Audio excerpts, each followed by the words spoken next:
দুঃখজনক ব্যাপার যে মেজর বজলুল হুদাকে ফাঁসি না দিয়ে শেখ হাসিনা নিজ হাতে জবাই করে হত্যা করে। এভাবে আমাদের উপরে আত্মীয় স্বজনের উপরে নির্যাতন নিপীড়নের এক ভয়াবহ অত্যাচারের ইতিহাস আমাদের আছে। যারা বিদেশে এখনও নির্বাসিত আছে তাদেরকে রাষ্ট্রীয় মর্যাদায় দেশে ফিরিয়ে আনা হোক। আগস্ট মাস শুরু হয়েছে, মহামুক্তির মহান মাস, ঐতিহাসিক আগস্ট মাস, মহামুক্তির মহান দিবস ঐতিহাসিক 15ই আগস্ট, মহামুক্তির মহান দিবস ঐতিহাসিক 5ই আগস্ট। এই আগস্ট মাসই জাতি মুক্ত হয়েছিল, সত্যিকার অর্থে মুক্তি পেয়েছিল একবার 1975 সালের 15ই আগস্ট এবং 2024 সালের 5ই আগস্ট। এই 15ই আগস্ট বিপ্লবীদের আমি অত্যন্ত আজকের এই দিনে শ্রদ্ধা ভরে স্মরণ করছি এবং শহীদদের আত্মার মাগফিরাত কামনা করছি। তদ্রূপ 24 জুলাই আগস্ট বিপ্লবের সকল শহীদদের আত্মার মাগফিরাত কামনা করছি এবং সকল যোদ্ধাদের প্রতি সশ্রদ্ধ সালাম জানাচ্ছি। 1971 সালে একটি স্বপ্ন নিয়ে এদেশের স্বাধীনতা যুদ্ধ শুরু হয়েছিল। আগস্ট বিপ্লবের নায়ক যারা ছিল তারা এই যুদ্ধে ঝাঁপিয়ে পড়েছিল। পশ্চিম পাকিস্তান থেকে দুর্গম সীমান্ত অতিক্রম করে তারা এসে মুক্তিযুদ্ধে যোগদান করেছিল। তার মধ্যে আমার ভাই মেজর বজলুল হুদা ছিলেন কে ফোর্সে 2 নম্বর সেক্টরে। উনি যোগদান করে অত্যন্ত সাহসিকতার সাথে মুক্তিযুদ্ধে নেতৃত্ব দিয়েছিলেন। দেশ স্বাধীন হয়েছিল, তারা স্ব অবস্থানে থেকে দেশের সেবায় নিয়োজিত ছিল। কিন্তু দেখা গেল যে ভারতের কৃতদাস, বাংলাদেশের প্রথম স্বৈরাচার, গণতন্ত্র হত্যাকারী খুনি শেখ মুজিবুর রহমান এদেশে একটা ত্রাসের রাজত্ব কায়েম করলো। তা একদলীয় শাসন ব্যবস্থা বাকশাল কায়েম করে এই বাকশালের লোকজন সারা দেশবাসীকে অত্যাচার শোষণ নির্যাতনের মধ্য দিয়ে এক জাহেলিয়াতের যুগে এই দেশকে পরিণত করে দিল। আগস্ট বিপ্লবের এই নায়কেরা যে স্বপ্ন নিয়ে দেশ স্বাধীন করেছিল সে স্বপ্ন তাদের ভঙ্গ হলো। দেশপ্রেমিকের চেতনায় তারা আবার জেগে উঠল। জেগে উঠে তারা 1975 সালের 15ই আগস্ট এই একদলীয় শাসন বাকশালের অবসান ঘটিয়ে এদেশবাসীকে মুক্ত করলো, বহুদলীয় গণতন্ত্র ফিরিয়ে আনলো, এদেশকে রক্ষা করলো এবং তারা রাজনীতিকদের হাতে ক্ষমতা অর্পণ করল।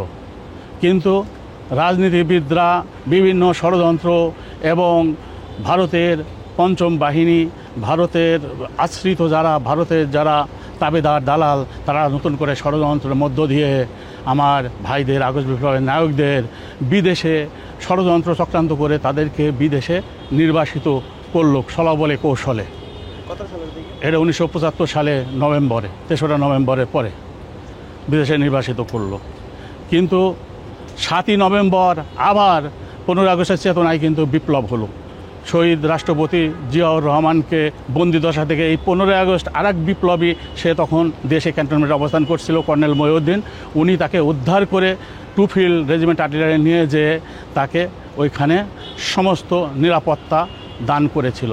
তাকেও কিন্তু ফাঁসি দেওয়া হয়েছে, কর্নেল মহিউদ্দিন আর্টিলারিকে পরবর্তীতে। কিন্তু জাতি না, এই রাজনীতিবিদরা নিশ্চুপ হয়েছিল।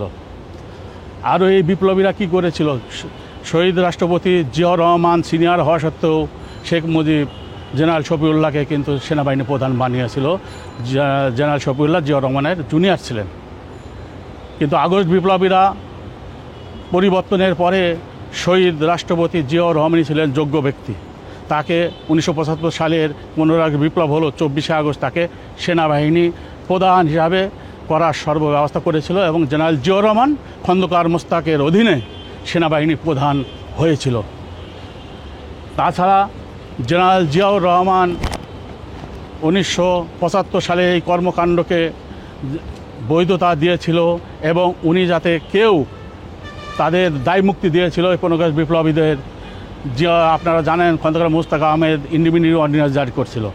এই অর্ডিন্যান্সটা আইনে পরিণত করছিল শহীদ রাষ্ট্রপতি জেনারেল জিয়াউর রহমান 1979 সালে সংসদে আইনে পরিণত করেছিল। কিন্তু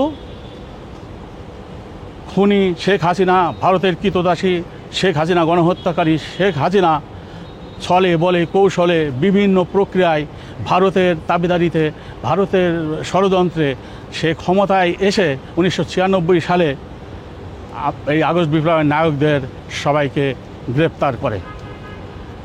পরবর্তীতে একটা অন্যায় অবৈধ বিচার মঞ্চস্থ করেছিল, কিন্তু ইন্ডিমিনিটি অর্ডিন্যান্স বহাল ছিল। সে দেখিয়েছিল যে সিঙ্গেল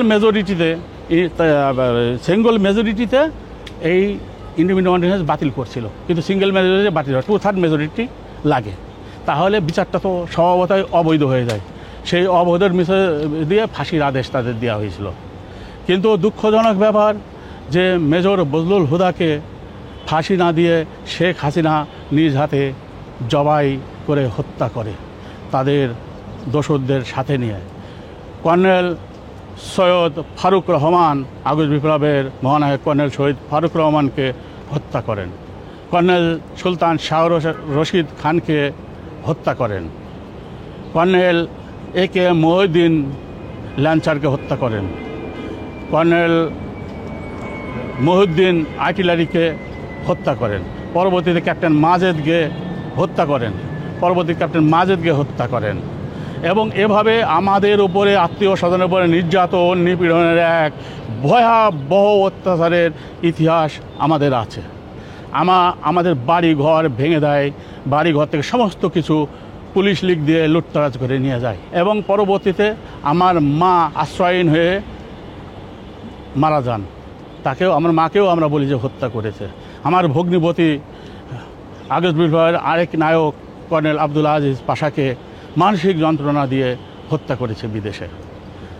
আমার কর্নেল পাশার মেয়ে, আমার বোনের মেয়ে আফছানা পাশাকে আপনারা জানেন শ্যামলী পরিবহন দিয়ে চাপা দিয়ে হত্যা করেছে, নৃশংসভাবে হত্যা করেছে। এইভাবে হত্যা, খুন, গুম, লুটতরাজ করে আমাদের জীবনকে দুর্বিষহ করে দিয়েছিল। আর আমার ভাইকে এইভাবে হত্যা করে সেটার প্রমাণ আপনারা ইতিমধ্যে দেখেছেন যে তার গলা এখান থেকে এই পর্যন্ত কাটা ছিল। হ্যাঁ, এবং এটাও বিভিন্ন তথ্যসূত্রে আমরা জানতে পেরেছি যে তাকে এইভাবে তার সহচর ছিল। এবং এইখানে আপনার স্বরাষ্ট্র সচিব, আপনার IGP zone, DIGP zone, civil surgeon থেকে শুরু করে সমস্ত সংশ্লিষ্ট জেলের যারা থাকে সবাই জড়িত ছিল। এবং সরকার যদি উদ্যোগ নেয় তাহলে এই মামলায় আপনার শেখ হাসিনা অবশ্যই তার বিচার হতে হবে এবং ফাঁসি হবে ইনশাল্লাহ। তাই আমার আবেদন থাকবে যে তার এই বিচার অতি সত্বর করা হোক এবং এদেরকে সাক্ষী করে তদন্তপূর্বক এই হত্যাকাণ্ডের সমস্ত কিছু উন্মোচন করা হোক। সরকারের কাছে আজকে আমাদের দাবি যে 1975 সালের 15ই আগস্ট যে বিপ্লব হয়েছিল এটা দেশবাসীর মুক্তির জন্য, হ্যাঁ, দেশবাসীর ইচ্ছারই প্রতিফলন ছিল। এরা কিন্তু এর বিনিময়ে আগস্ট বিপ্লবের নায়করা কেউ কোনো কিছু প্রতিদান গ্রহণ করেননি। এরা সবাই মুক্তিযোদ্ধা, অথচ এই যে মুক্তিযোদ্ধাদের সব কোনো সুযোগ সুবিধা তারা নেয়নি, কোনো প্লটের সুযোগ সুবিধা তারা নেয়নি, তারা শুধু দেশকে দিয়েই গেছে। সেহেতু আমার দাবি থাকবে যে এদের সবাইকে জাতীয় বীর ঘোষণা করা হোক এবং colonel Syed Faruque Rahman, colonel Sultan Shah Rashid Khan, colonel Mohiuddin, colonel AK Mohiuddin, major Bazlul Huda এবং ক্যাপ্টেন মাজেদ এবং কর্নেল পাশাকে হত্যার বিচার করা হোক।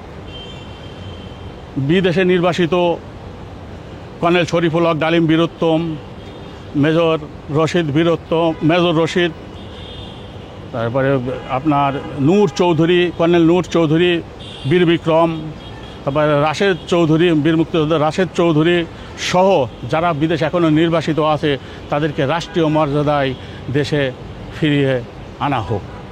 এবং যে অবৈধ বিচার, শেখ মুজিব হত্যার নামে যে অবৈধ বিচার হয়েছে সেই বিচারকে বাতিল করা হোক এবং ওদেরকে দায়ী থেকে মুক্তি দিয়ে আগস্ট বিপ্লবীদের যথাযথ মর্যাদা পূরণ করলেই এই আগস্টের মাসের সার্থকতা হবে, এ জাতি দায়মুক্ত হবে, কালিমামুক্ত হবে। তাকে বন্দি করার পরে এলাকার লক্ষ লক্ষ মানুষ ডিসি অফিসে স্বাক্ষরসহ তার মুক্তির দাবিতে আন্দোলন করেছিল, ডিসি অফিস ঘেরাও করেছিল, তাকে মুক্তির জন্য বলেছিল।